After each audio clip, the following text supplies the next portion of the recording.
Michael Avenatti is now suggesting what happened has done nothing to dampen his political ambitions, as he now hints that political motivation may have played a part in his arrest. It comes as we are hearing from Stormy Daniels, who says she's holding off judgment for the moment, but still fired off a warning. Hi, everyone. Michael Avenatti's biggest client may not be for long if the accusation against him turns out to be true. Stormy Daniels, in her first statement since her high-profile attorney was arrested on suspicion of domestic violence, tells NBC News these are serious and obviously very troubling allegations, but right now that is all they are, allegations. The adult film star says she'll reserve judgment until after an investigation, adding, "Of course, I do not condone violence against women, and if these allegations prove true, I will be seeking new representation."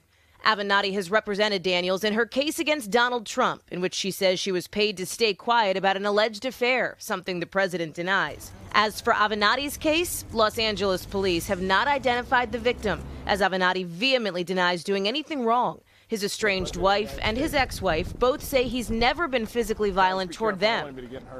Now, in a new twist, the attorney's hinting a right-wing conspiracy theorist could be setting him up.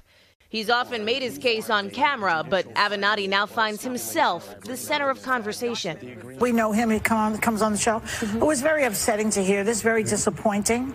If it proves to be true, I will disavow him. But Avenatti insists it's not true, released from jail, and fighting, he says, to clear his name. I have never struck a woman. I never will strike a woman. I have been an advocate for women's rights my entire career. I am confident that I will be fully exonerated. And of course, there's been speculation about a possible 2020 run for Avenatti. He is now telling USA Today via text message that he is still considering possibly running for president. He says he will not be intimidated. He's due in court on December 5th. Craig. All right. Hallie Jackson for us there in Washington. Hallie, thank you.